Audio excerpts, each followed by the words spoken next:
adulto, se elige a Abraham, y como dijimos ayer, ya no como Noah, ya no como Noé, como un ser individual, sino como una persona que va a crear un pueblo, como dijimos, para poder transformar el mundo, un mundo que existe en base a naciones, a pueblos. Tenemos que formar un pueblo, tenemos que enseñar a otros pueblos cómo liderar sus países, sus gobiernos, y en base a ello es que Abraham es elegido para formar esta nación, y por eso dice la Torá: haré de ti una nación grande, te bendeciré y engrandeceré tu nombre y serás de bendición a otras naciones. Ese es el contexto de la elección de Abraham. Entonces, ¿qué tiene que hacer Abraham? ¿Qué tiene que hacer Abraham? La Torá, Hashem le exige ciertas cosas, pero en primera instancia tenemos que ver o comprender cómo es ese proceso. El proceso comienza de arriba hacia abajo o de abajo hacia arriba.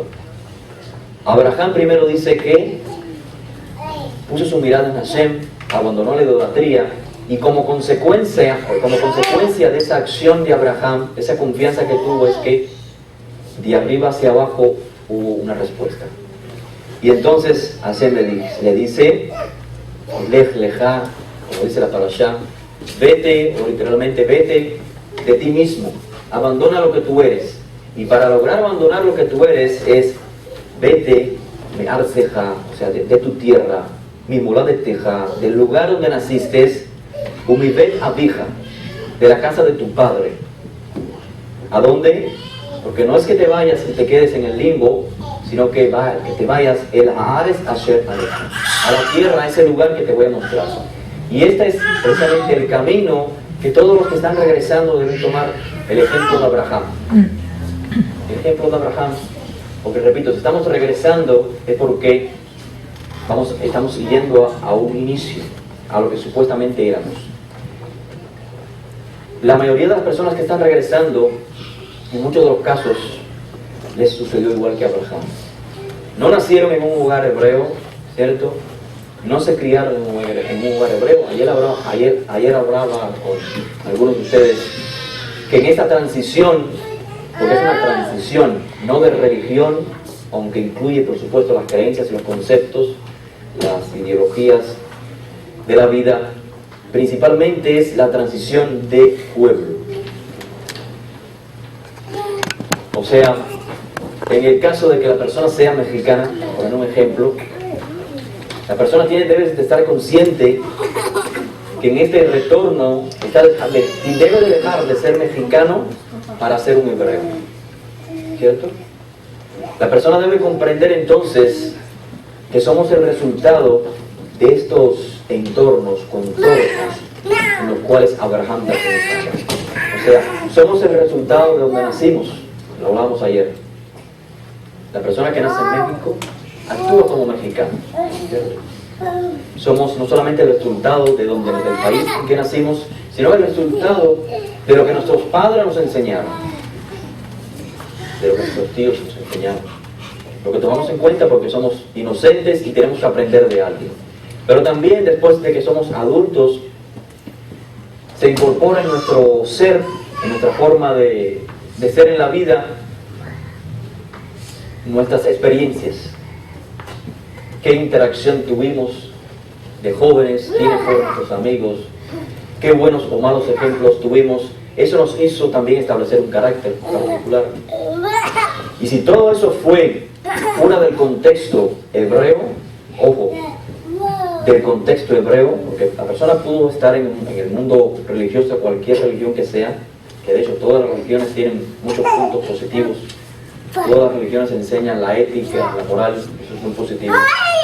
Pero la ética de las naciones no es exactamente la ética del pueblo de Israel. La ética del pueblo de Israel es una ética activa. No basta solamente con no hacerle daño a nadie, sino que la ética de Israel, la ética que ordena la Torá, es procurar el bien de los demás. Por eso dice, no quedes callado ante la injusticia de tu compañero. No es que acuses simplemente, o mejor dicho, no es que digas, yo no le hago daño a nadie, yo no robo, yo no mato, yo no digo mentiras, sino procurar el bien de tu prójimo. Así que La persona es el resultado de religiones que aprendió, de dónde nació, de su experiencia en la vida. Y ahora que está retornando al concepto hebreo, deben entender que Israel, aunque vive en el exilio, tiene una forma de vida diferente a la que la tiene el hispano. Pero ¿de qué manera podemos hacer esa comparación? ¿Cierto? ¿Cómo sé que mi forma de festejar, que mi forma de comer no es la que debe tener un hijo de Israel? Y dicho, no está de más decir que la forma de comer de hispano no es que sea mala, pero no es la forma de comer de los hebreos. Entonces, es la transición que hay que hacer. Y para comprender cuál es la diferencia, porque no se puede ser hispano y judío o hebreo a la vez, no se puede ser de dos nacionalidades a la vez, sino que nos conducimos de una sola nacionalidad, en base a una sola nacionalidad, donde la cultura se encuentra en la Torá. Para hacerlo tenemos que estar conscientes, y para estar conscientes de qué es la práctica hispana y qué es la práctica hebrea, tenemos que estudiar la Torá, el Misbot, que es realmente la cultura. Y quizás estamos, muchos hispanos que nacimos en Latinoamérica, una vez que residimos en los Estados Unidos, podemos comprender esto de mejor manera, porque siguiendo con el ejemplo de México, el mexicano en México es muy difícil comprender qué es la práctica mexicana, cuál es la conducta mexicana en comparación a otras naciones, ¿es verdad? Porque no conoce la conducta de otras naciones, no conoce la cultura de otras naciones. Entonces, de cierta manera, el exilio nos hace comprender las diferencias, nos hace comprender qué es lo mexicano que tengo, ¿no? ¿Por qué el mexicano se diferencia del colombiano? Y así cada nación tiene sus propias prácticas. Y entonces poder canalizar conscientemente qué es lo que debo de abandonar, no necesariamente porque sea malo, sino que lo debo de abandonar porque estoy tomando una identidad, la identidad ancestral, o en el caso de que la persona no tenga evidencia de que sus ancestros son descendientes de Israel, estoy tomando por decisión propia esa nueva identidad y tengo que abandonar, como decía ayer, o este ejemplo tan común, para llenar un vaso de líquido primero hay que vaciarlo. Un vaso lleno no permite echar más, ¿no? Y de igual manera es la cultura hebrea, ¿cierto? Para poder adquirir la cultura hebrea, para poder vivir como hebreos, hay que desprenderse de toda la otra cultura que hayamos recibido si nos pasó como a Abraham, que nacimos fuera de todo este concepto. Entonces, la identidad entonces hebrea, en esencia, consta de varios puntos, quizás 2 o 3.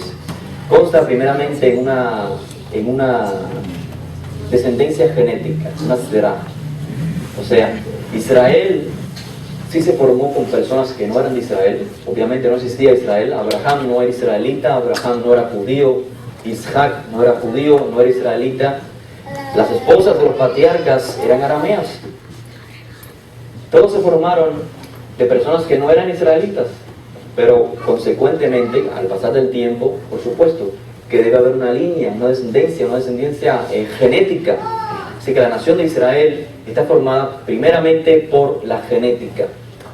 Pero dentro de esa genética, como dije anteriormente, hay una bejirá, hay una elección. Por lo tanto, Ismael no es hebreo, el hebreo es Isaac. La terminología hebrea o hebreo significa precisamente el que sigue el legado de Abraham. Isaac es el hebreo, Ismael no es el hebreo, Jacob es el hebreo, Isaac no es el hebreo. Hay una bejirá, hay una elección en esa descendencia genética.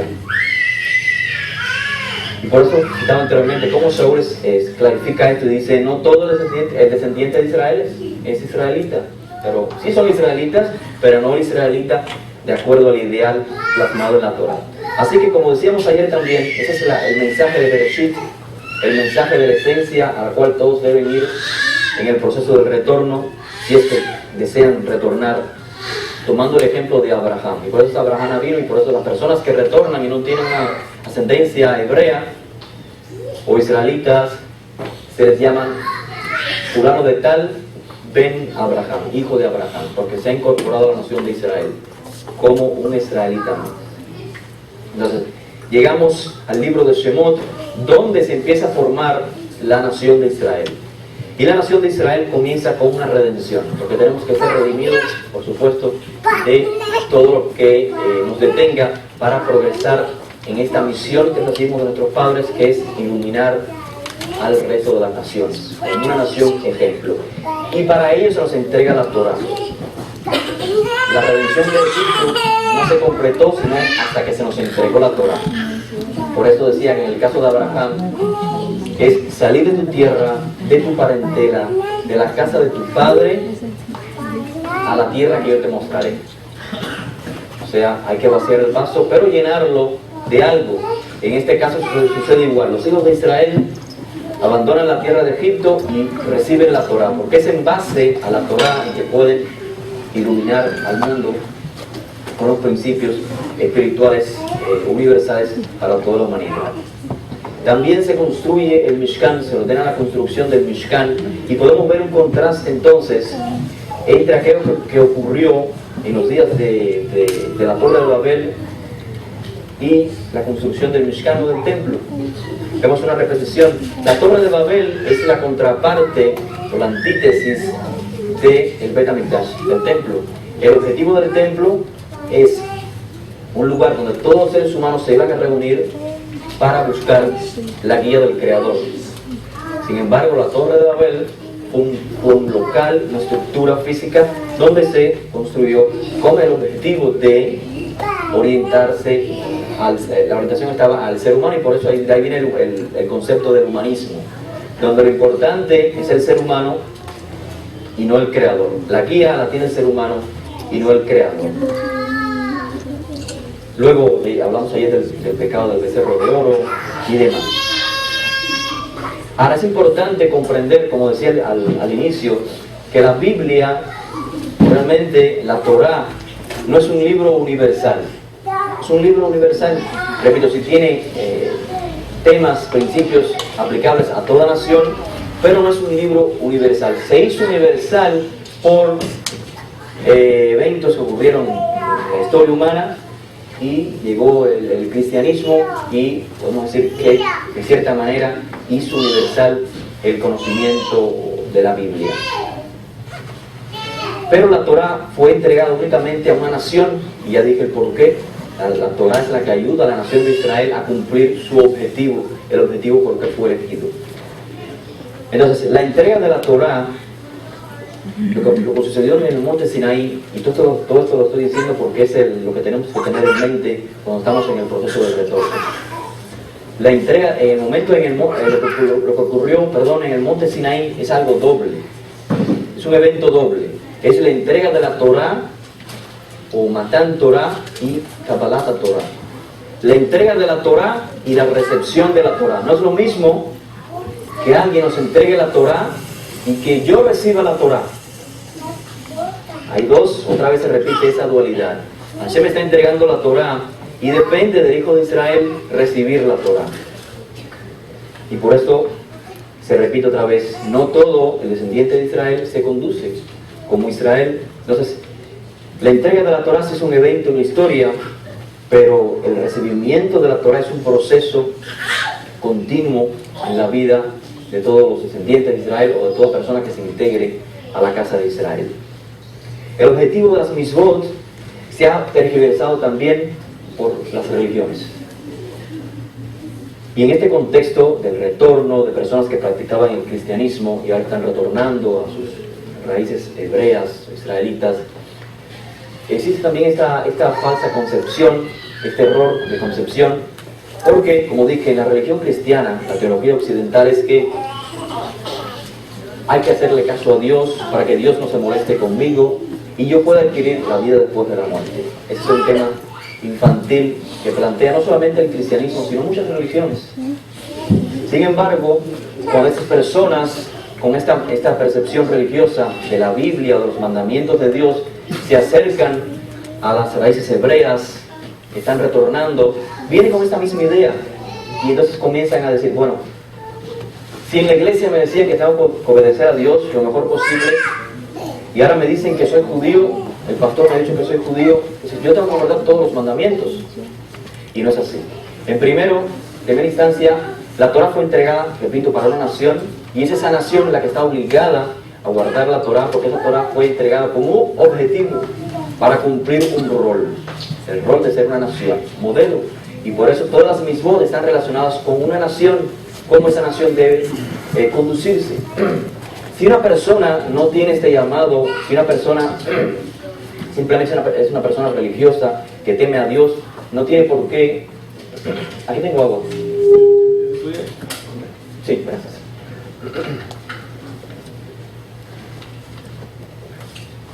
La persona no debe acatar esas mitzvot porque no es el rol que le corresponde. Es como siempre pongo el ejemplo de una empresa. Para que una empresa funcione, se desarrolle, cada empleado debe de cumplir su función. Si intercambiamos roles, la empresa no va a funcionar, no va a llegar adelante. Si el secretario comienza a limpiar el piso, entonces ¿quién va o sea, cómo se puede mantener la empresa en pie? Y lo mismo pasa con el mundo entero.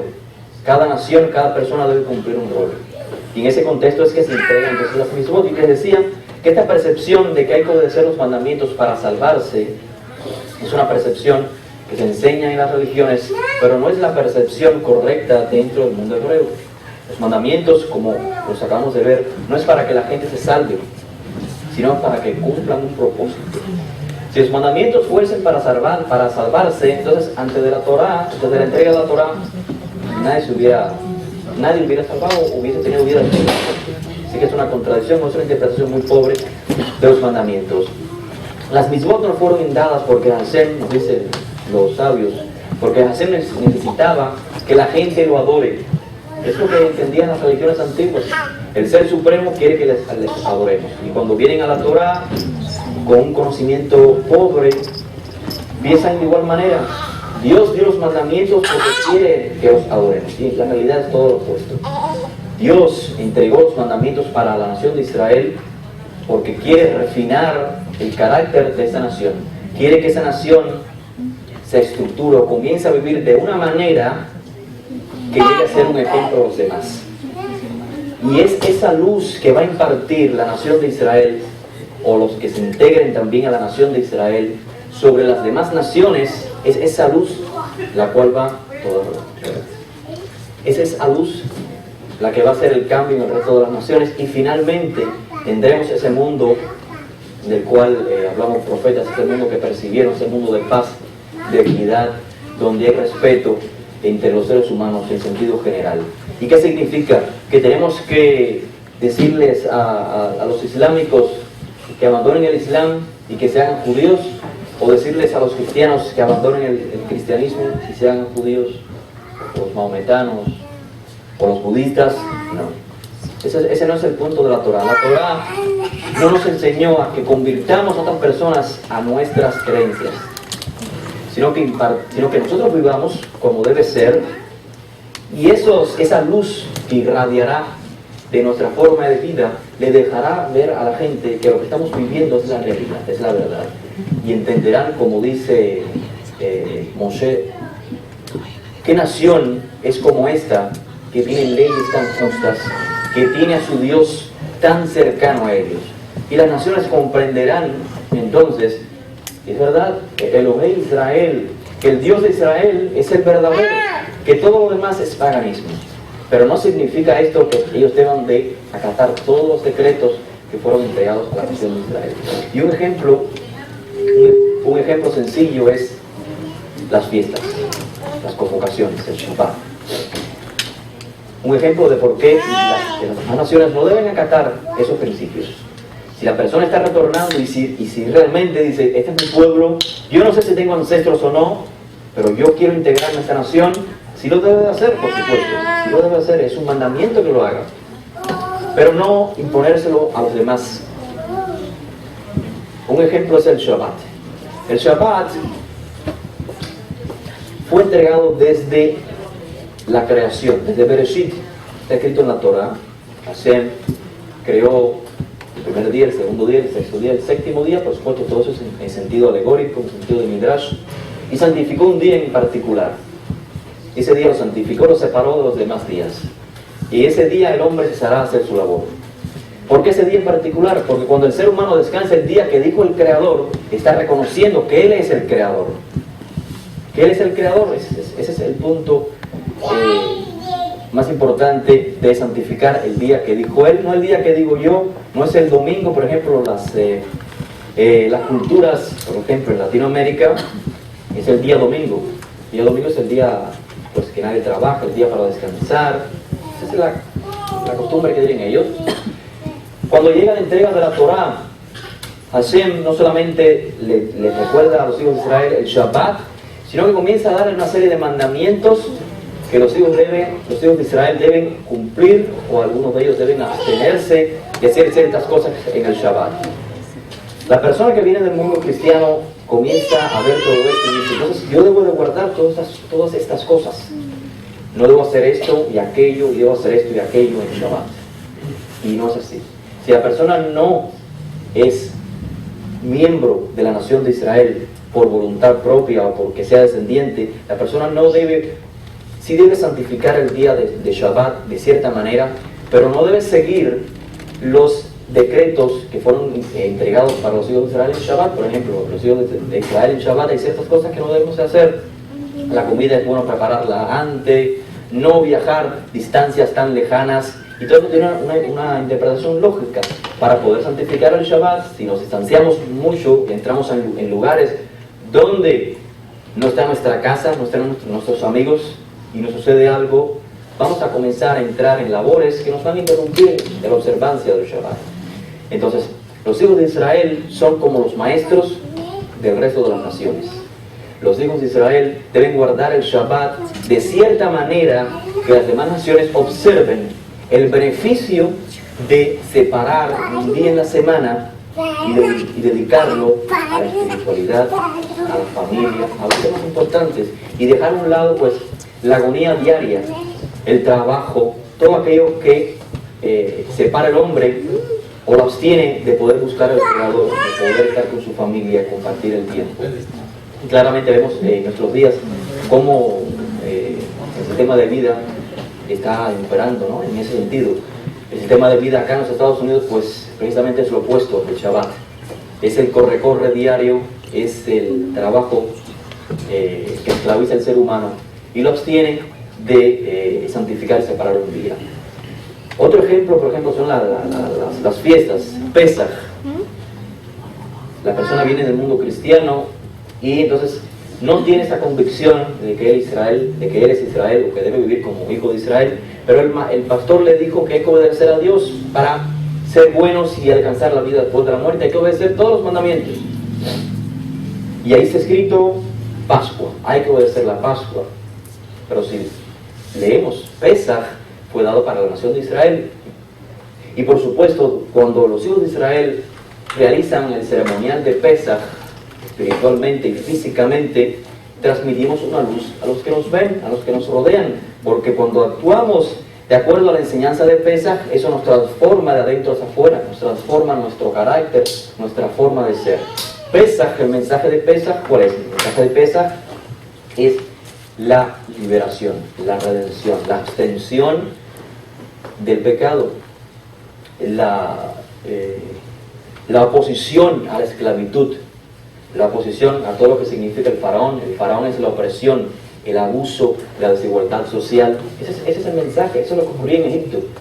Y la salvación de Egipto, o sea, Pesaj, precisamente nos enseña eso. Cuando los hijos de Israel hacemos Pesaj y todo el significado que tiene la matzah, el maror, las hierbas amargas, el pan ácimo, el corderito que sacrificamos y todo eso, nosotros estamos internalizando todo eso. Si lo hacemos desde esa óptica, con esa proyección, y no simplemente para hacer un rito y nada más, porque también dentro del judaísmo hay personas, dentro del pueblo de Israel, que tienen esta perspectiva o esta noción religiosa, de que Dios quiere que hagamos X, Y, para estar bien con Él. Entonces llega el día de Pesaj, tenemos el Seder, leemos las oraciones, terminé, quedé bien con Dios y me fui para la casa y ya.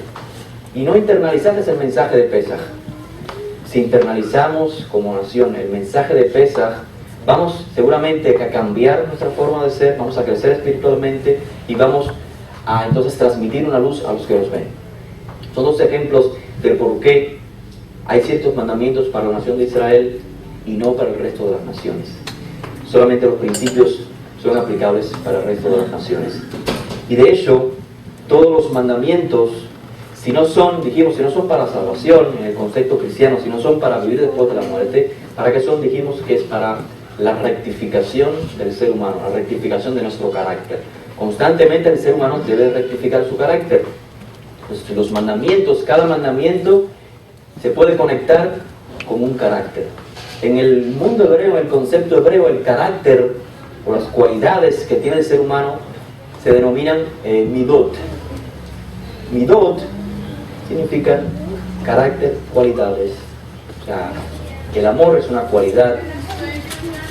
Todas las actitudes, todos los caracteres, los diferentes caracteres, cuando nos enojamos, estamos poniendo en acción un carácter. Cuando amamos, estamos poniendo en acción un carácter. Cuando nos enojamos, cuando nos airamos, cuando somos muy bondadosos, cuando somos muy buenos, estamos poniendo en acción el carácter. Ahora, lo interesante de esto es que midot, las cualidades, el carácter, literalmente significan en hebreo medidas.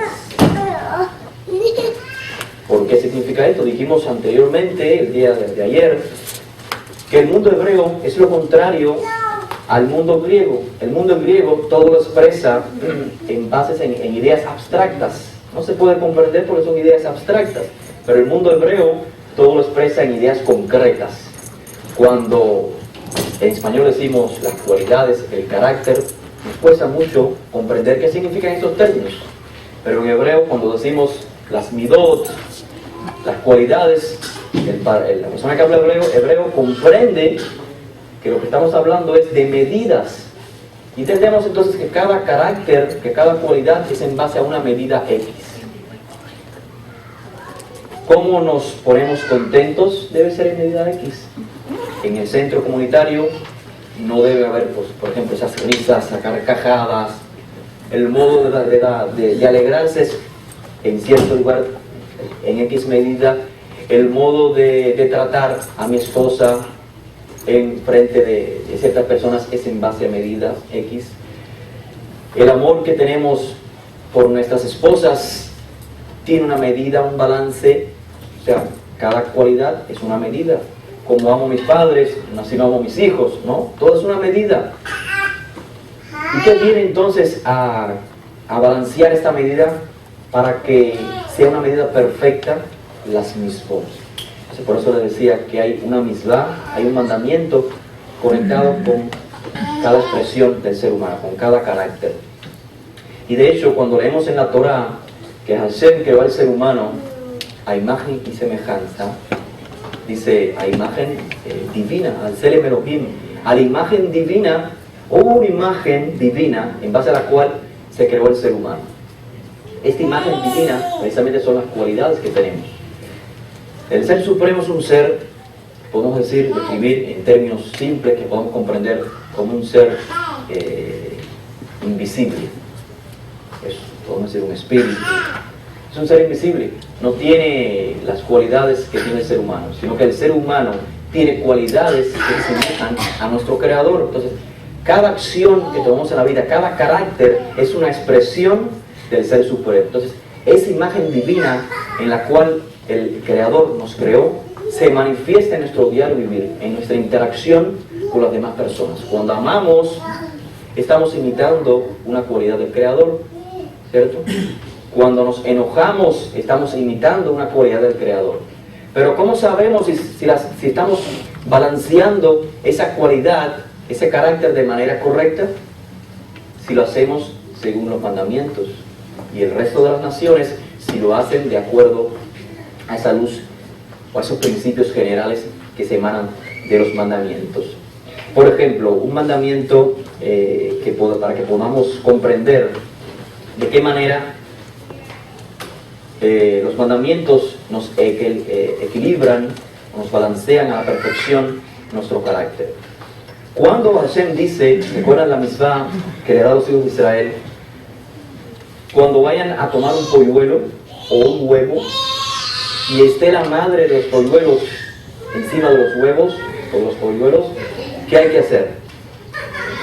Hay que espantar a la madre, y cuando ella se vaya, entonces toma los polluelos o los huevos para comerlos. Y la pregunta entonces es, ¿qué significa ese mandamiento? ¿Significa ese mandamiento que hay que ser buenos simplemente con la creación? ¿Ese es el mandamiento? ¿Que hay que tratar la creación de buena manera? El mandamiento en esencia, repito, es que nos está rectificando nuestro carácter, balanceando nuestro carácter. Y es una expresión de Rahmanut, una expresión de compasión. Y si, como lo dice el Mashiach, ¿qué es más importante? ¿La oveja o el ser humano? ¿Qué es más importante? ¿El animal o el ser humano? Lo más importante es el ser humano. Es un principio que todos los seres humanos comprendemos. Lo más importante en la existencia es el ser humano, está por encima del animal. Y si debemos de ser compasivos, misericordiosos con los animales, con las aves, cuanto más con el ser humano. Entonces, no es el simplemente legalismo de cuando vamos a ingerir un huevecillo, espantar a la madre y comer huevecillo, sino es una misbah que nos enseña, que nos está diciendo, internalicen este mandamiento, porque si lo internalizan, entonces pueden expresarlo. O sea, si lo internalizan, les va a cambiar el interior y puede entonces ser luz para otras naciones. De igual manera, nos dice la Torá que no cerrarás tu mano ante el pobre, sino que, o sea, la misbah de la tzedakah. Tzedakah no es caridad, tzedakah no es tengo lástima con el pobre y le voy a dar. Tzedakah viene del término tzedek, o sea, justicia. Entonces la justicia es algo imperativo en el ser humano, no es una opción dar tzedakah, es una obligación dar tzedakah, es una obligación hacer la justicia, no es una caridad. Cuando vemos a un pobre, entonces estamos obligados, ¿verdad?, a dar una tzedakah, a ayudar al pobre para que no esté pasando necesidades. Y la interpretación religiosa o simplista es que así nos está enseñando a ser buenos con los demás. Pero esa no es la interpretación correcta. Si es válida, si es una de las luces que envía esa misbah cuando la cumplimos, pero realmente el mandamiento nos viene a transformar el interior y nos viene a decir que debemos de ver la tzedakah como un crecimiento espiritual. Lo opuesto, cuando hacemos una tzedakah, el beneficiado, ¿quién es? Pensamos en nuestro mundo finito, que es el pobre. Y la realidad es la opuesta. Quien se beneficia cuando da una tzedakah es el dador, el que está dando la tzedakah, porque está usando ese medio para crecer espiritualmente, para cambiar interiormente. Entonces realmente el que se beneficia con los mandamientos, en el caso de la tzedakah, es el que está otorgando.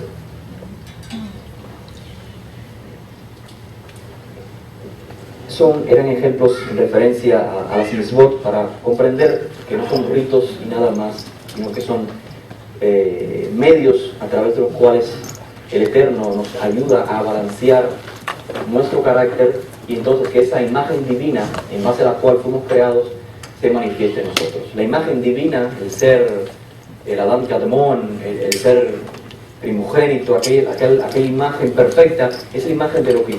Es un ser humano con las cualidades balanceadas perfectamente, ni mucho a la derecha ni mucho a la izquierda. Y en base a esa imagen divina debemos nosotros de corresponder a ella cuando vivimos las misbot, que es una realidad. Entonces, otra cuestión, y con esta finalizo y vamos a dar parte a las preguntas, es que en la transición de la mente occidental a la mentalidad hebrea, también cambian los conceptos religiosos. En el mundo occidental, el ser supremo se le define como Dios. Dios, según dicen los que conocen los idiomas latín y griego, viene realmente de deidad, ser supremo. Pero Dios en el mundo cristiano, en el mundo occidental, es un ser al cual yo le pido, ¿verdad? O sea, cuando me refiero a Dios, no existe en Dios, en el término Dios, no existe un acercamiento de reverencia hacia Él. La comprensión de una reverencia hacia Dios, hacia la deidad, la comprendemos cuando empezamos a leer el resto de la Biblia y vemos que Dios exige ciertas cosas. Pero debido a que Dios es un término que en sí mismo no expresa esa reverencia hacia Él, Oímos expresiones en el mundo hispano como Diosito, ¿verdad? Lo que Diosito quiera, gracias a Diosito. Minimizando hace ser increíble que no podemos contener nuestra mente, no podemos comprenderlo a Diosito. Miren en la perspectiva hebrea, cuando una persona en hebreo dice Elohim, Elohim nos habla de autoridad, nos habla de poder, del que está en la autoridad, de la persona a quien yo me debo. Él es el que está en la autoridad. Entonces cuando decimos Elohim, Elohim Abraham, Elohim Isaac, cuando estamos hablando en hebreo, o cuando estamos hablando en hebreo, la percepción cambia totalmente. No estamos hablando a Diosito. Imagínense que esté el presidente acá. ¿Cuántos se atreverían a establecer una conversación con el presidente simplemente para pedirle cosas? ¿No? Imposible, ¿cierto? Entonces al final, cuando terminemos de honrarlo, de honorarlo, al final, ¿qué se le vamos a pedir? Un favor. Y por eso la tefilá hebrea, la forma de orar en hebreo, es así. Al final, pues vamos a pedir lo que tengamos que pedir, pero al principio rendirle los honores necesarios. Y por eso también los reyes de Israel llevan esta denominación de Elohim, o Ben, el Hijo de Dios, en ese sentido. Luego también el término fe. En el mundo occidental, la fe es pues lo que yo pienso, lo que yo creo, que es lo correcto. Desde la perspectiva hebrea, el término es la emuná.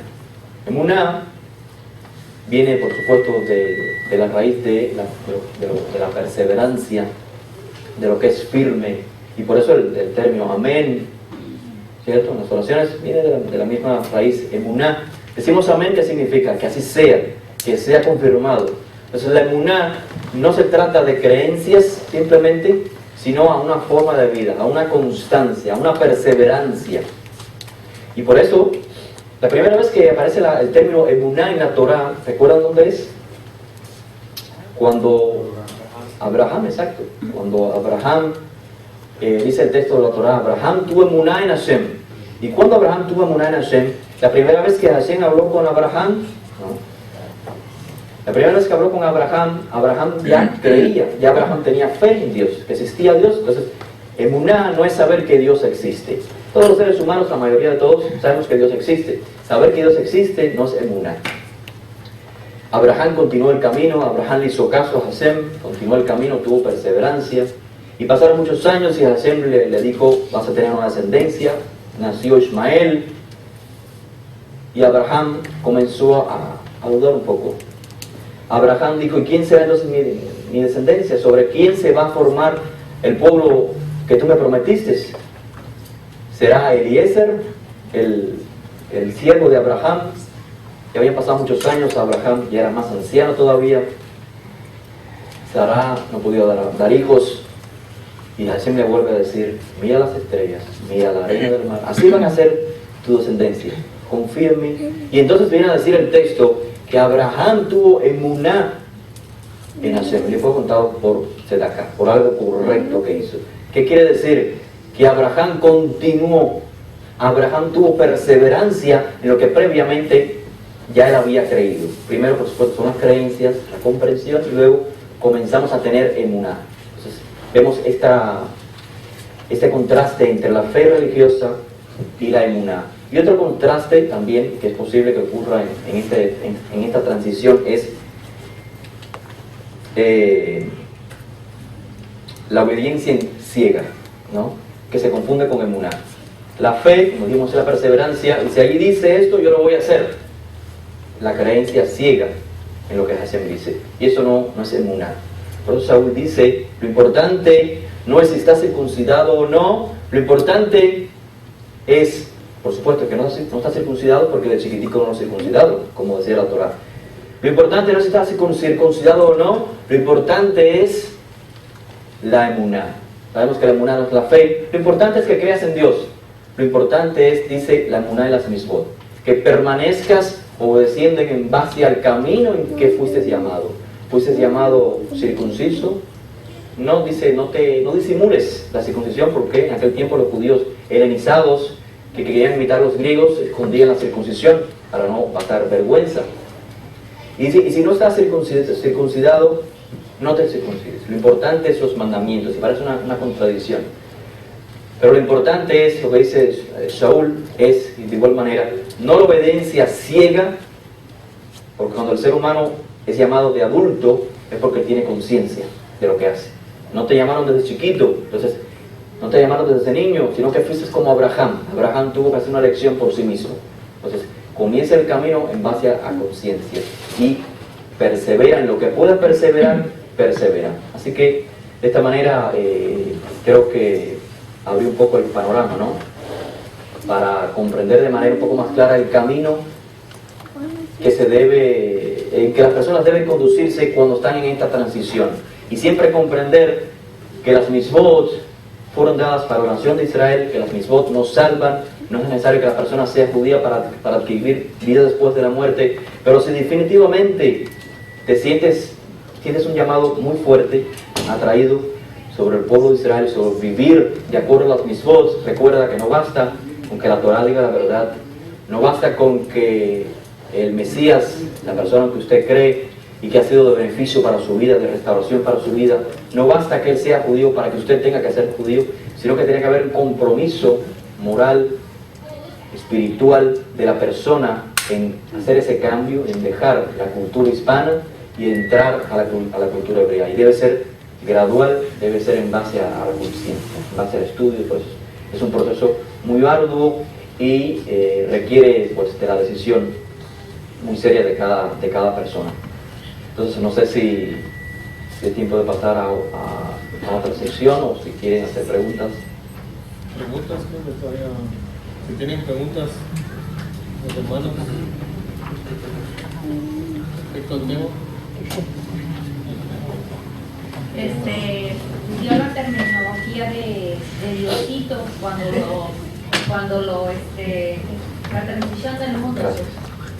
La transición del mundo occidental que a Dios pues le dan una deidad así como de Diosito, lo simplifican y lo hacen pequeño. En nuestro término hebreo, judío, ¿también se le puede hacer eso? ¿O lo pueden hacer o no lo pueden hacer? No, jamás no hay. Por ejemplo, vamos a pensar, se dice Abba, ¿no? Puede ser de hablarte de cariño, ¿cómo podría Bueno, ya ser? es otra cuestión, pero ese término no es minimizar al Ser Supremo, sino más bien cuando la persona se acerca a alguien y lo titula o le da cierto término, es porque quiere conectarse, ¿verdad? Cuando a mí me llaman rabino, yo sé que la persona se quiere, me está respetando, me está dando mi lugar y está diciendo, quiero que me enseñes. Si me dice, hermano Diel, sé lo que quiere, sé que quiere un acercamiento, ¿verdad? Un poco más. Entonces, de igual manera, el nombre sagrado, Hashem tiene su nombre y realmente el creador tiene títulos. Lo que tiene son títulos. Elohim es un título, no es un nombre. Le decimos nombre, pero realmente son títulos que tiene el Shaddai, el Elión. Son títulos lo que tiene, que lo describen a él en términos de nuestro lenguaje. Entonces, cuando nos referimos a él como Abba, Abi Sheba Shamayim, el Hanun, el Rahum, el misericordioso, el compasivo, estamos diciendo, quiero acercarme a ti de esta manera. Y está permitido hacerlo, pero de ninguna manera estamos minimizándolo ni bajándolo a nuestro nivel. ¿Ves? Aunque sea nuestro padre, nunca le vamos a decir hermano, ¿cierto? Amigo mío.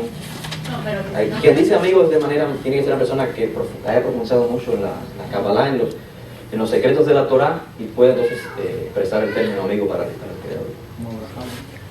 No, yo pensaba que estaba transgrediendo uno digamos el respeto.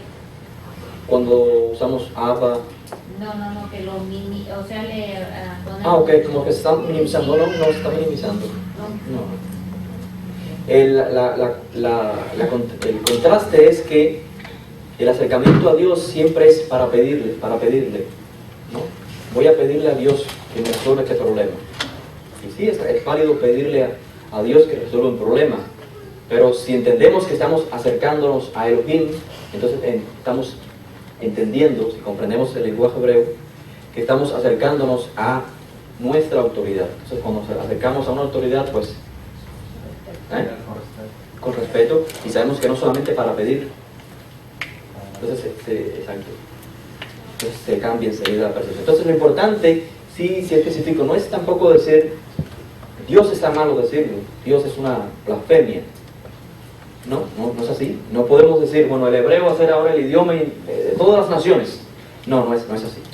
Porque de hecho fue Hashem el que hizo que todas las naciones hablaran un lenguaje diferente para que existiera la variedad, como existen los colores en el mundo y todo crea una armonía.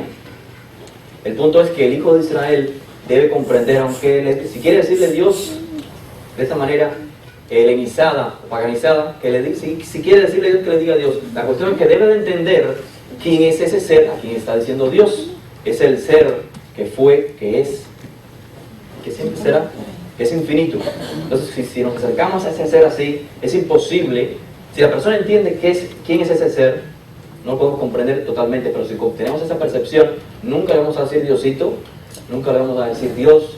Va a ser muy difícil. En los términos, pues los usamos claro en conferencias para que todas las personas puedan comprender y no vean que el objetivo es, pues, crear, ¿cómo se dice?, conflictos o prejuicios, que está malo decir esta palabra, aquí es buena, no sé. Muy buena pregunta para verificar. Yo tengo una pregunta. Sí. Usted hablaba de cuando eligen una persona y desechan a otra. ¿Eso en base a qué, cómo lo elegían a la persona? Sí, eso fue en la formación de la nación de Israel, pero por supuesto, si hay un contexto, hay un libro, el libro de Génesis, fue escrito en ese contexto. O sea, el tema principal de Génesis es la elección de un ser humano con un propósito, porque si hablamos de elección, esto incluye un objetivo. Cuando se elige algo, porque va a cumplir un objetivo. Entonces, cuando se elige a alguien y se desecha a alguien, es como dije, porque esta persona está capacitada para cumplir esta función y esta no. Pero no es porque esta valga menos que la otra. Entonces sí se fueron, según de la Torá, seguro hubieron muchos seres humanos que fueron elegidos, pero esencialmente la Torá nos marca personas particulares. Noé, Abraham, son personas que fueron elegidas, luego su descendencia, pero fueron elegidas en base a la capacidad, porque el Eterno conoce el futuro y sabía quiénes son los que iban a poder cumplir esa función y quiénes no. Leemos en un profeta que dice, citando las palabras de Hashem, dice: a Jacob, no sé si leo esa sección, a Jacob amé, y a Esaú, dice las traducciones, odié, desprecié. Entonces suena muy fuerte. Dios, el Ser Supremo, odia a Esaú. No. Simplemente que el término en hebreo, soné, realmente sí se usa para expresar odio, pero cuando se usa para hablar de una elección, de una bejirá, está diciendo que se ama más a uno y se pone a otro en segundo lugar, como en el caso de Rachel y Lea. Jacob dice que amaba a Lea, y dice que amaba a Rachel y odiaba a Lea. No odiaba a Lea, nadie puede vivir con una mujer que la odie, no se puede convivir con alguien así, sino que cuando hay una elección, hay una persona a la cual uno estima más y a la otra la pone en segundo nivel. Y entonces el contexto, pues, siempre es, en este caso, la nación de Israel, ¿no? Hay personas capacitadas para cumplir una función y en base a eso fueron elegidos, y no es porque la otra valga menos, ¿no? Sino también cumple su función. Todos los seres humanos cumplimos la función, y ese es otro de los muy buenos que me has puesto eso, porque en todo este contexto, en este contexto que estamos tratando de que hay que ser judío, hay que retornar, si el pastor está transmitiendo esa idea a la congregación, hace sentir de menos a la persona que dice: yo no tengo llamado, yo soy gentil, que los judíos valen más que que los judíos valen más que los gentiles. Entonces, yo voy a ser judío también, yo quiero ser el pueblo de Dios, porque quiero ser y quiero que Dios me ame. Y no es así. Hashem ama toda la creación, y si Hashem juzgara a la creación de manera igual a todos, fuera un Dios muy injusto. ¿Cómo va a juzgar, en este caso, a la nación de Israel, a la que se le entregó la Torá, se le entregó la revelación, la sabiduría divina? ¿Cómo va a juzgar al pueblo de Israel de la misma manera en que juzga, digamos, a tribus en el África? Es imposible. Entonces, el Ser Supremo juzga a las personas en base al conocimiento que adquirieron, en base a dónde nacieron, a quienes fueron los que le enseñaron, en base a si la persona hizo todo lo que tuvo en sus manos en base al entorno donde vivió, el contorno que se desarrolló. Y tenemos la parábola de el Mashiach, cuando nos dice que había un señor que se fue y dejó todo su dinero, repartió cierta parte de dinero a sus siervos para que multiplicaran el dinero. A uno le dio 5, a otro 3 y a otro le dio una moneda. ¿Vemos la diferencia? Regresa, entonces el de 5 monedas le trajo 5 más. De las 3 le trajo 3 más. Y el que tenía una sola moneda la escondió y no hizo nada porque tenía. Y ese es el concepto religioso. Tengo tanto a Dios, a Diosito, que yo pues voy a hacer simplemente lo que me diga y nada más. Y lo que nos habla esa parábola es de poder explotar las cualidades con que fuiste creado, en base al contexto que te rodeó. El que tiene 5 monedas, el que recibió 5 monedas, podemos decir que es el hijo de Israel que nació conociendo la Torá, tiene una sabiduría muy elevada porque recibió la Torá, nació en un hogar donde se observaba la Torá y tiene un gran potencial que puede lograr. Y mientras él explote ese potencial a la máxima expresión, a la máxima potencia, así nos va a bendecir. Pero si en lugar de hacer 5 monedas, hace 3, significa, no hiciste todo lo que tenías que haber hecho. Pues es un poco vago, como se dice.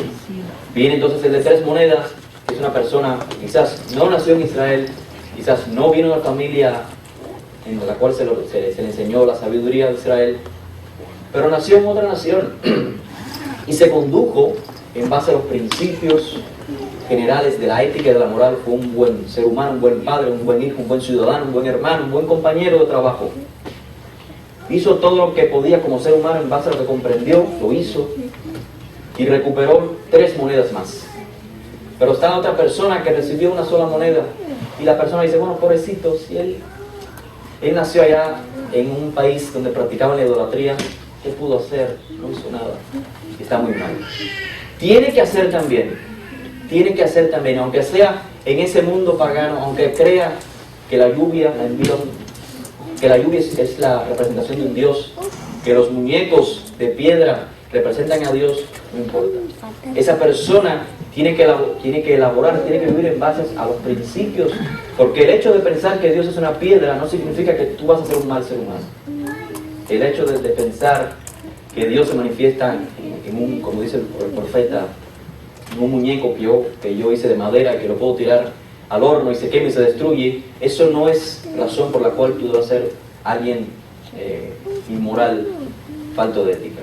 Sino que cada quien, en base a lo que recibimos, en base al lugar donde vivimos, ahí aprendimos y tenemos que hacer nuestro mayor esfuerzo que podamos, y en base a eso vamos a ser juzgados. El Creador no nos juzga a todos con la misma medida, sino sería un Dios muy injusto. Sí. Nada más para ver si me ayuda a entender un poco mejor. Cuando uno le pide al Creador para no tratar de ofenderlo, porque el mandamiento es no te das imagen, entonces muchas veces en la mente uno se hace automáticamente imagen del Creador. ¿Cómo usted nos puede explicar, por ejemplo, cómo orar al Padre sin hacerse? Inclusive cuando uno lee la Biblia dice mano fuerte y ya nos están metiendo ideas de que Dios tiene manos. ¿Cómo usted nos puede explicar? ¿Una mejor oración? Sí, o una mejor explicación. Ok. Sí, la cuestión, por supuesto, todo es gradual porque no podemos cambiar las cosas de la noche al día. Como decía, cuando las personas somos adultos, somos el resultado de lo que aprendimos por muchos años. Y lo que se aprende por muchos años es difícil de borrarlo de la mente. Entonces, la manera de borrar las cosas de la mente es gradualmente. ¿Cómo sabemos que esto está incorrecto? Cuando la Torá nos presenta una imagen y vemos, lo que me enseñaron estaba incorrecto, lo saco y pongo esto. Es imposible que sepamos todas las cosas malas que tenemos dentro de nosotros si no primero leemos la Torá. La manera es gradual, es con el estudio, y por eso todos los días de Shabbat, hay un día a la semana, realmente hay varios días de la semana, pero todo el pueblo se tiene que reunir un día a la semana para estudiar la Torah.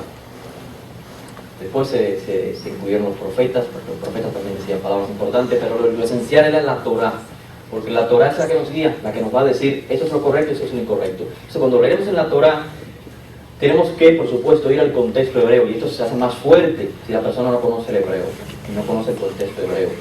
Porque cuando leemos la Torah estamos viendo, como decía Abraham, que se menciona, dice, Elohim se molestó, se airó.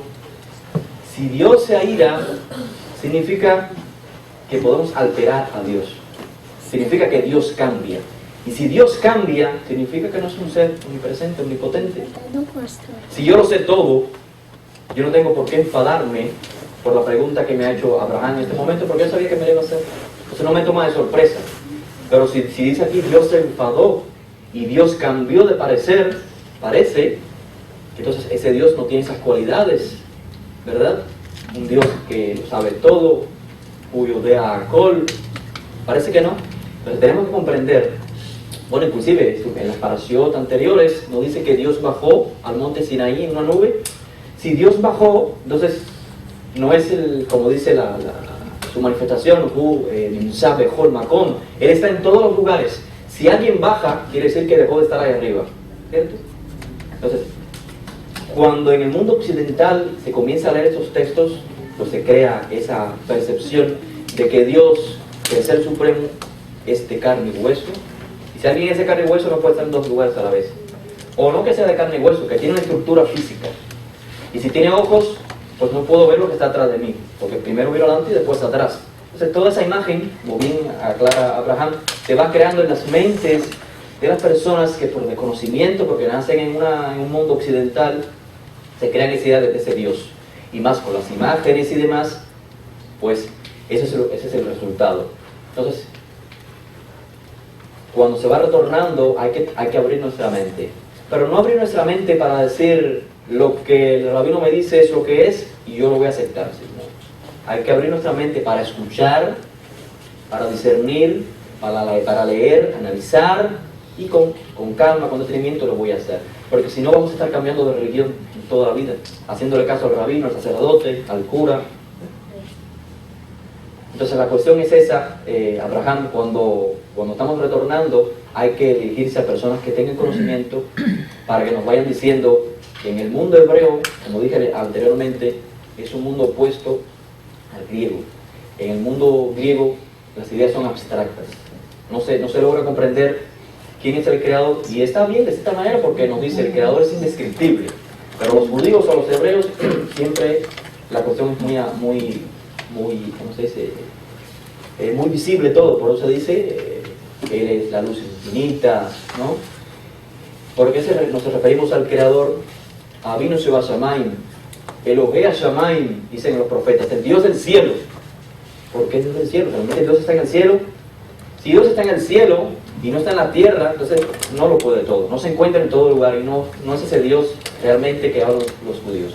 Cuando se habla del Dios del cielo es porque se está tratando de concretizar de cierta manera para la visión humana de que el Ser Supremo es inalcanzable. Hoy, por supuesto, ya podemos ir a la luna.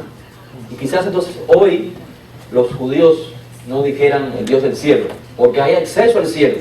Pero en aquel momento no existía el acceso al cielo. Entonces, en el lugar infinito, donde nadie, ningún ser humano puede tener acceso, ahí mora Dios. Entonces, nos trae entonces en el idioma hebreo todas estas imágenes. Y de igual manera leemos en los escritos de los primeros discípulos cómo se refieren a Él, a la luz del mundo. Él dice, yo soy la luz del mundo, yo soy el pan de vida. Y se le dice que Él es el cordero y demás. Obviamente Él no es un cordero, no es un pan, no es la puerta, no es una puerta, sino que es todo lo opuesto al mundo griego, todo lo opuesto a lo que es abstracto. Son ideas concretas para comprender qué significa el pan, lo esencial del ser humano. ¿Qué significa la luz? Sin lo cual no podemos vivir. Si todo está oscuro, pues estamos tropezándonos todo el tiempo. Y si Él dice que es la luz, es para comprender que cuando hay luz podemos percibir la realidad tal y como es. Entonces, sí es importante dirigirse a personas que tengan conocimiento para que nos vayan guiando, ¿no? Y comprender que la escritura hebrea tiene un contexto hebreo, lo expresaron personas de mentalidad hebrea que se referían a las cosas no en formas abstractas, sino en formas concretas. Y eso no significa que confundamos, ¿no? Que el creador es un ser, sino que es simplemente medios para comprender quién es el creador. Comprender que la Torá es un mensaje divino, un mensaje que no es de este mundo, pero se manifestó en códigos humanos. Los ángeles, por eso dice que los ángeles, los mensajeros, los que cumplen la voluntad del creador al pie de la letra, no necesitan mandamientos, porque son de otra dimensión. Pero el ser humano necesita mandamientos. Los mandamientos, como dice Saúl, no son un fin en sí mismo, sino que el mensaje espiritual es el que nos va a conectar con el creador. Porque los mandamientos están atados a tiempo y espacio. Sin el templo hay muchas cosas que no se pueden hacer, pero el espíritu del mandamiento sigue presente, y por eso hay quienes tienen la tradición de lavarse las manos antes de comer, porque recordamos que en el templo los kohanim se lavaban las manos antes de hacer los sacrificios. Y de igual manera se traslada esa idea, ¿no? O sea, todo el sentido espiritual de los mandamientos siempre es perfecto. Muy buenas preguntas. Eso es como en el antropomorfismo, ¿no? Correcto, esa es la palabra. El Rambam. Exacto. Explicar en un lenguaje humano ¿Cómo comprenderlo? cómo comprender a Hashem, aunque no hay una manera absoluta de describirlo. describirlo. ¿Alguien más tiene preguntas? Sí, Ahí surge. El rabino puso un ejemplo y después volvió a hablar del Shabbat, ¿verdad? Él dice que en el día séptimo, que es Shabbat, él va a reposar, y también dice que nosotros podemos convivir con él en ese día en intimidad, para estar con él. Si ese día cae un martes, un miércoles o un jueves, pero nosotros por no reunirnos el domingo, que ya es algo típico de la religión, nos reunimos el sábado, que han establecido los rabinos. Bueno, no los rabinos, el Benji, en el exilio. Entonces, vamos a estudiar Torah ese día 3, 4, 5 horas. Y como ese día no es el día de reposo legítimo, bíblico de la Torah, porque estaba hablando usted de la Torah que fue dado desde Bereshit. Sí. No dice sábado, lógicamente, no está el domingo. Entonces, si ese día de descanso cae en lunes, él va a reposar el lunes. Y uno a veces por los quehaceres, por el trabajo, no puede reposar el lunes con él. Entonces, el sábado que nos reunimos como comúnmente se hace, Claro. puede estar la presencia de él como si fuera el Shabbat, como si fuera el establecido por él mismo, por lo mismo que él puso en el cielo como señal y todo. Claro, sí. En los calendarios antiguos son en base a la creación. Ahí están las lumbreras que nos ayudan a comprender cuándo son los ciclos del año, de los meses y de la semana. Primeramente días, semana, meses y años. El Shabbat fue entregado, como dije anteriormente, a una nación. ¿Por qué no fue entregado, por ejemplo? Sí fue entregado para toda la humanidad, pero particularmente se le ordenó a Israel que lo perpetúe, que haga ciertas cosas para que ellos estén obligados a marcarlo. Y esto es porque, o sea, no fueron a Hashem no lo dijo a Abraham, tienes que guardar el Shabbat, estos son los mandamientos del Shabbat. No se lo dijo a Abraham, se lo dijo ya cuando Israel era una nación. Porque el Shabbat tiene el objetivo, o es ideal, de que sea practicado por toda una nación. Cuando estamos en el exilio, ¿quiénes estamos bajo qué dominio? Los gobernantes, en este caso de Estados Unidos, pues no guardan el Shabbat, no guardan el Shabbat. Entonces es muy dificultoso poder santificar el día del Shabbat. Hasta el sábado se hace más factible porque sábado y domingo son los días como el fin de semana, los días que las personas tienen libres, Entonces, es un poco más factible de esa manera. Pero las personas pues muchas veces se sienten mal de esta manera y me dicen, bueno, ¿cómo se hace para santificar el Shabbat? Porque yo trabajo. Entonces le digo, no te marchites, no te lastimes tú mismo, sino que debes de comprender lo siguiente. Estás viviendo en la diáspora y aún en la tierra de Israel, donde supuestamente el gobierno debiese implementar el Shabbat como ley, porque la Torah fue hecha para cumplirla para una nación y en ese contexto. Pero aún en Israel hay muchos lugares donde se profana el Shabbat, hay discotecas abiertas en el Shabbat y una serie de mandamientos que se quebrantan aún en la tierra de Israel. ¿Por qué? Porque el gobierno no es un gobierno que se guía por la Torah. Entonces, debido a ello, cada miembro de Israel que ha decidido cargar sobre sí el yugo de la Torah tiene que hacer lo mejor posible bajo sus posibilidades, obviamente, donde se encuentre viviendo. Si está en el exilio, muy difícil va a ser poder observar el Shabbat como debe ser. Pero repito, no se sientan tristes, si hagan todo lo posible por santificar 3 horas, puedo santificarlo 3 horas. Y obviamente el Shabbat es cuando no existen 2 Shabbat, ni 3 Shabbat, ni el domingo, existe solamente un día de Shabbat, que es el Shabbat que dice Hashem. Los días que nos reunimos, por supuesto, podemos invocar a la presencia divina para que nos acompañe en el estudio de la Torah, para poder aprender la Torah, pero no significa que el día que yo me reúno es Shabbat, porque si no, cada religión tuviese su Shabbat, ¿cierto? Que es lo que realmente han hecho. El Islam tiene el viernes, el cristianismo tiene el domingo, para hacer la diferencia de Israel. Así que no es lo que querramos, sino que es lo que el Creador ha establecido. Sí, haciendo, repito, todo lo posible, porque como dije antes, vamos a ser juzgados en el mundo espiritual. Nuestras acciones en la vida, el resultado que vamos a tener en nuestra interacción diaria con la vida, va a ser en base a cómo nosotros hagamos nuestro mayor esfuerzo por observar lo que se nos encomendó. Tenemos que hacer el mayor esfuerzo, y lo que no podamos, pues no lo podamos.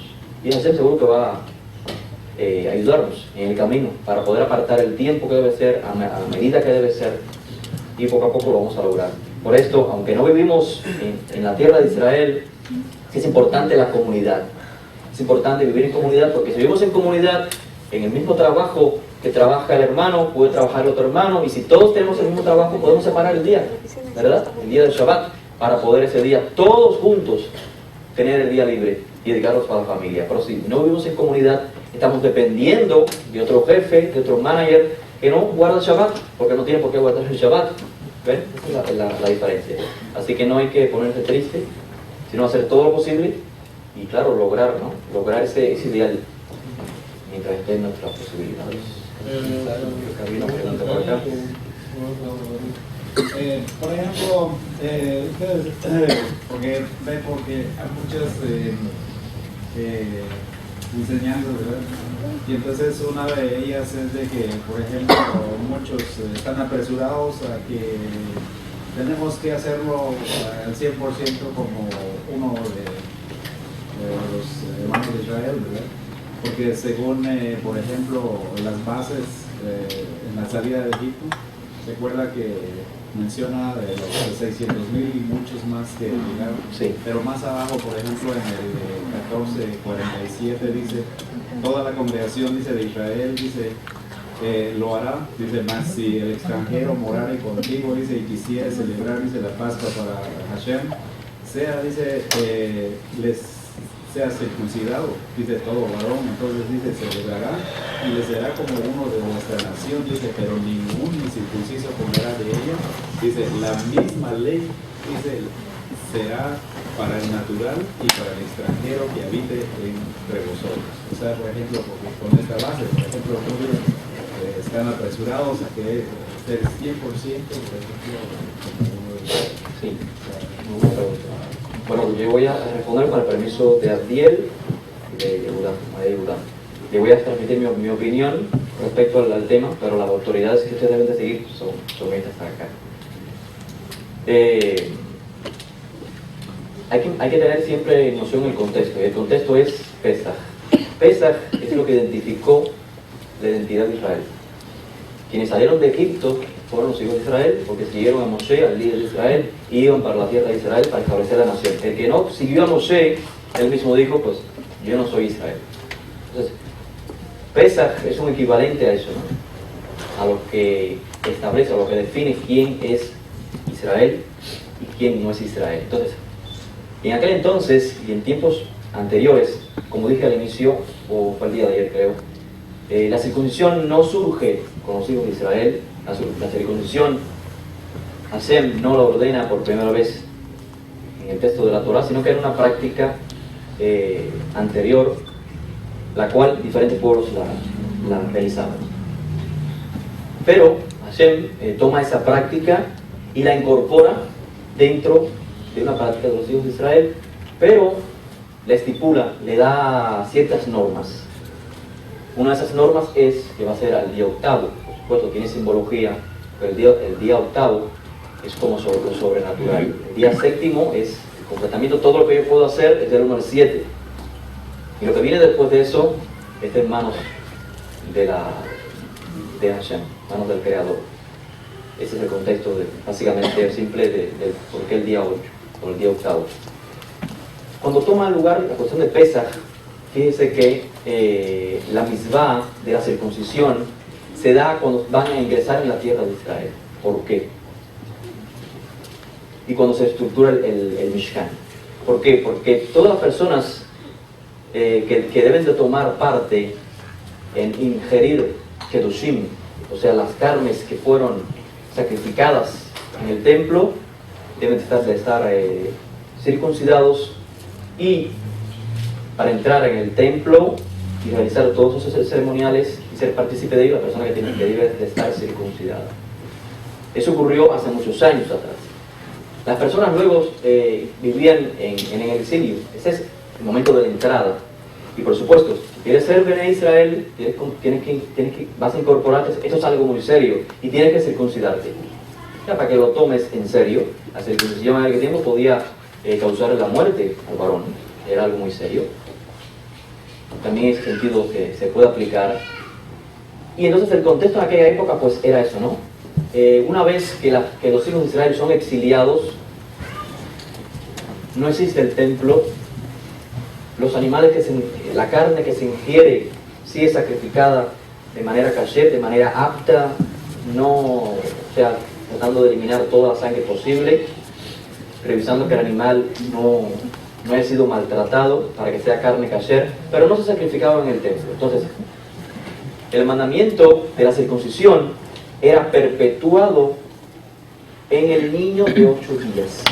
El niño nace a los 8 días, se circuncida. Es un mandamiento perpetuo, dice la Torah, lo estableció con Abraham. Luego, si dado el caso, la persona no circuncidó al niño, y ese niño ya es adulto, si era el tiempo de Pesaj, la persona tenía que circuncidarse. Pero si no existe el Bet HaMikdash, y la Pesaj que se hace no es una Pesaj que conlleva al cordero, porque el cordero solamente se sacrifica en el templo, ese adulto puede participar de la cena de Pesaj sin necesidad de circuncisión. La circuncisión está conectada, la circuncisión del adulto está conectada con el templo, con los sacrificios del templo.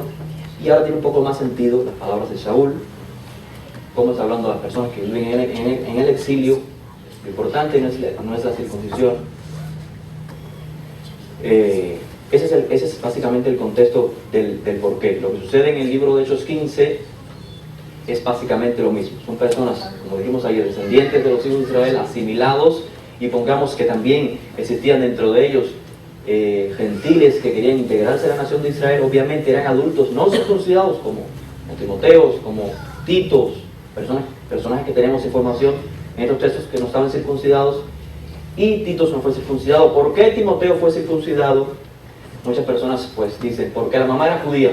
Si la mamá es judía, eres judío y debe ser circuncidado. Es una interpretación muy moderna y no va de acuerdo al texto. El texto es muy claro de por qué Timoteo fue circuncidado, por cuestión de los judíos que vivían en aquella localidad y sabían que el padre de Timoteo no vivía como judío, sino que vivía como griego.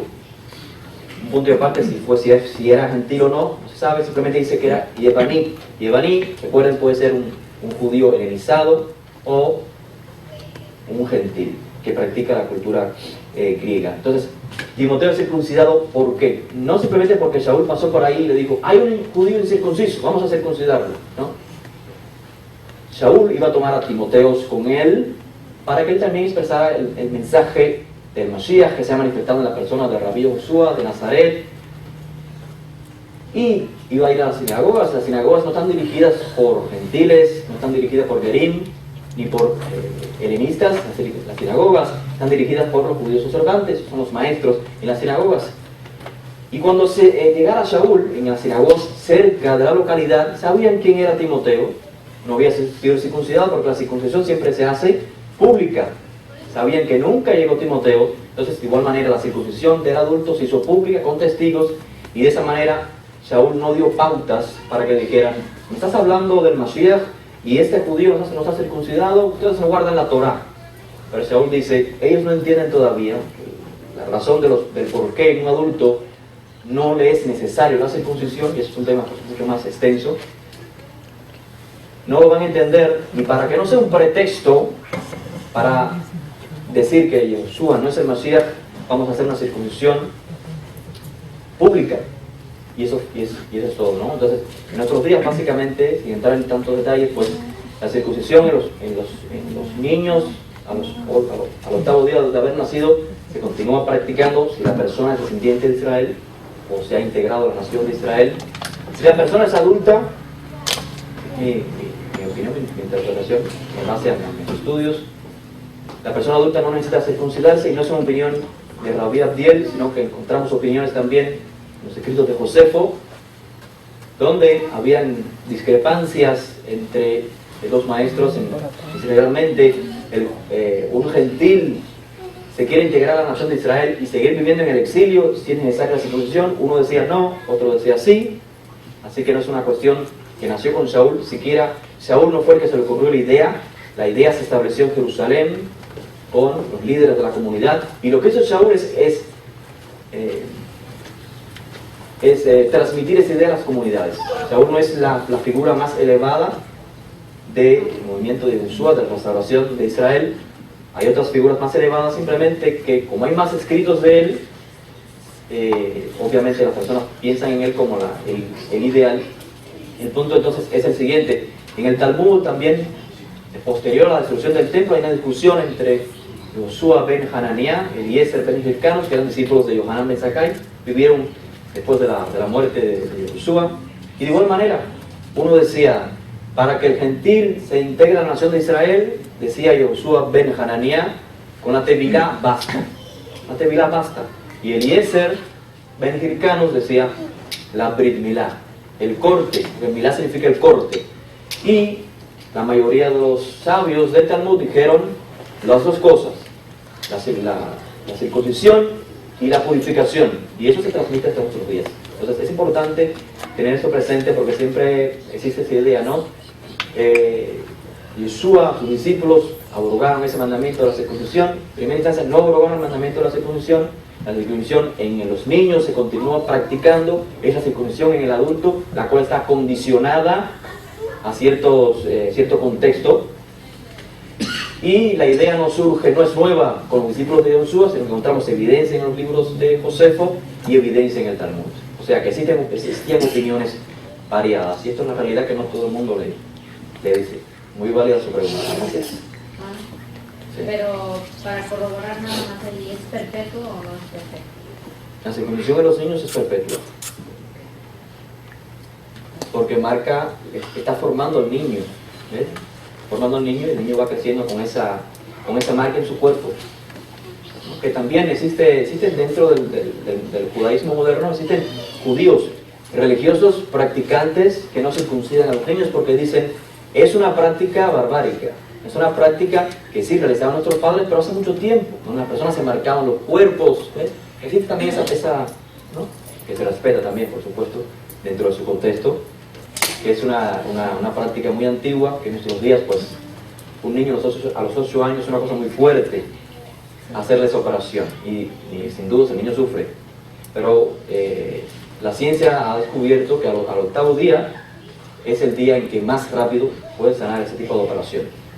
Así que vemos la sabiduría divina. Amén. Esa es una pregunta hoy en día en el regreso de la casa de Efraín, como está hablando, ¿verdad? O los que quieren reintegrarse al pueblo, los que quieren buscar una guía hacia el pueblo, se encuentran con algo que usted mencionaba llamado cábala.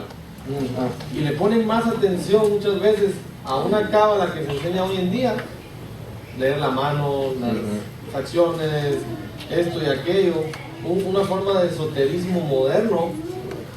Y entonces la palabra, pues, que pueden sanar, que pueden saber el número de lotería, que pueden no sé qué, y recíbase de cabalista en 6 meses en la internet. Y básicamente la palabra cábala se ha vuelto también como un amuleto para las personas que se introducen. Usted decía que para comunicarse con Hashem como amigo, como lo hizo Abraham, hay que conocer esos misterios, y sería bueno pues que si nos puede dar una aclaración un poquito más de esa definición de que pues, no es el hilo rojo, no es los amuletos que se agregaron posteriormente, sino la idea de cómo lo conciben. Y es algo que habló ayer con el caballero acá. Cuando la persona pues está retornando, está entrando al mundo hebreo, pasa lo mismo que decía Abraham. Vemos acá que Dios tiene manos, que Dios tiene ojos, y hay que entender eso. El mundo hebreo es muy simbólico. Aquí vemos luces, hay una luz alumbrando siempre la Torá, hay tantas simbologías en el mundo hebreo. Entonces cuando llegamos a este contexto de la Kabbalah, que simplemente significa recibir, ¿no?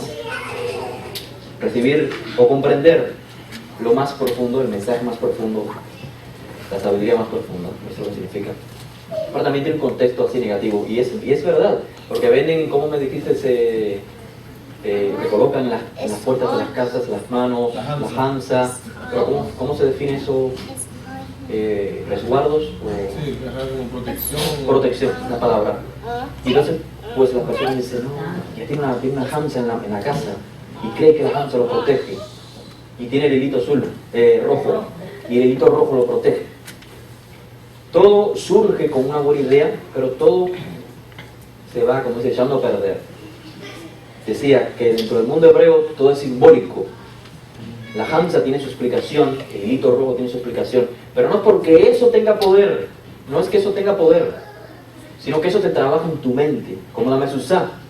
La mezuzá, muchas personas piensan igual, que es algo para protegerte la casa, y que la persona cree que eso tiene poder. Eso tiene poder si tú le das poder, y si tú integras eso a tu corazón. Entonces, tenemos los ixiot, los flecos, para cuando lo vemos nos acordamos, pero no es que tenga poder. Somos la kipá para saber que alguien está sobre nosotros, que nos debemos a alguien, pero no es que esto tenga poder, no es que la hamza tenga poder, no es que el hilito rojo tenga poder, sino que todo eso nos envía un mensaje para nosotros. La circuncisión en sí mismo no tiene poder. Si la circuncisión tuviese poder, pues ¿cuánto poder tendrían los norteamericanos? Porque aquí en esta cultura se circuncidan, es una práctica, ¿verdad?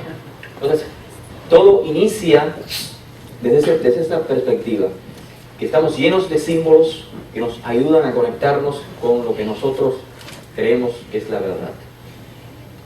Pero todo se va degradando y empezamos a poner la confianza en los amuletos, en las cosas. Y creemos que si el hilito rojo en la mano me va a ayudar, y va a ser algo mágico que me va a ayudar a tener éxito, el hilito rojo en la mano. Que la hamza en el carro va a hacer que yo no tenga un accidente.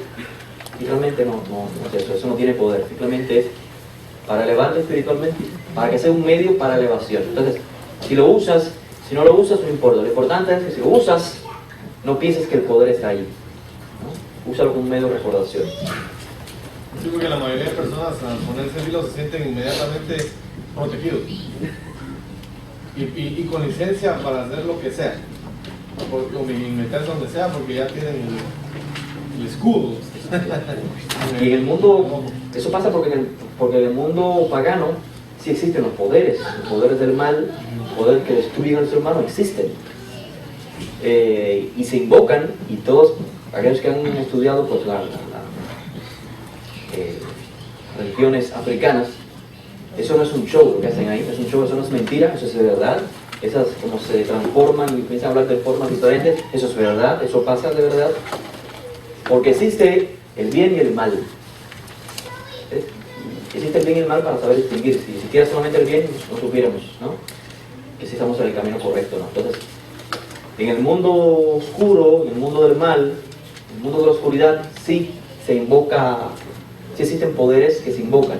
Ahora, estos poderes, claro, no es que hay un ente físico allí al cual ellos invocan, sino que es un ser que se crea en las mentes de los seres humanos.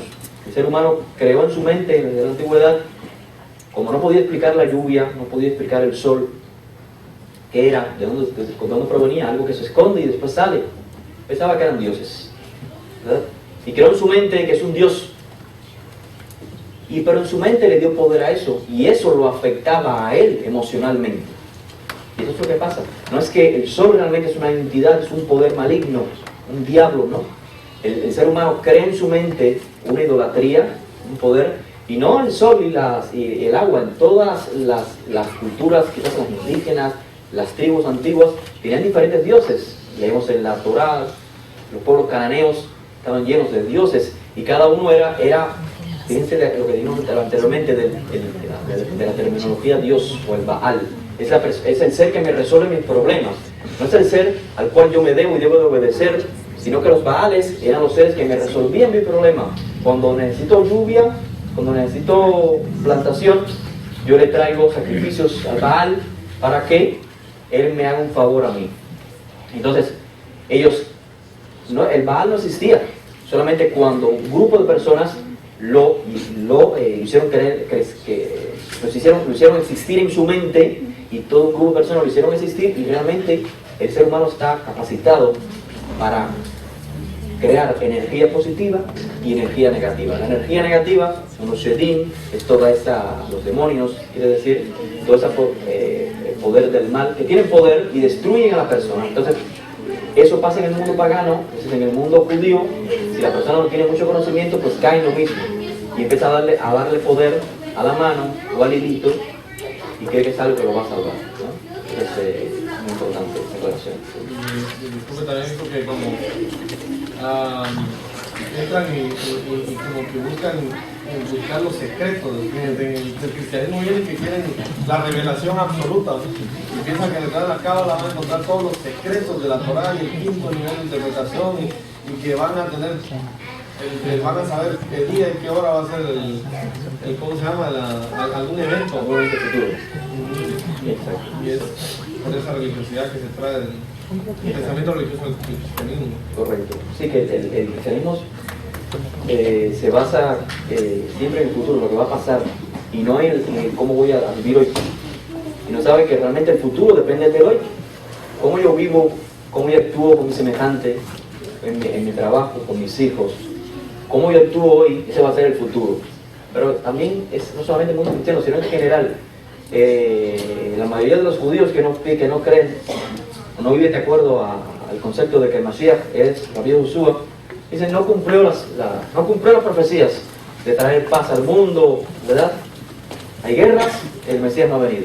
Y la realidad es que ¿qué estamos haciendo para lograrlo? ¿Quieres ver las profecías cumplidas? Comienza hoy. Las profecías están en dependencia de lo que hagamos hoy.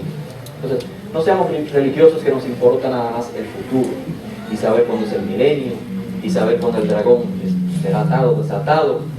Dejemos eso para el futuro, y si queremos que todo eso se cumpla en nuestros días, pues hagamos el esfuerzo. Y ese es el mensaje. La profecía, como comentaba ayer, no es para saber el futuro solamente, sino para comprender que estamos viviendo ese momento ya. Excelente. Yo creo que ya va a ser la 1 de la tarde. Vamos a darle un aplauso al Ram.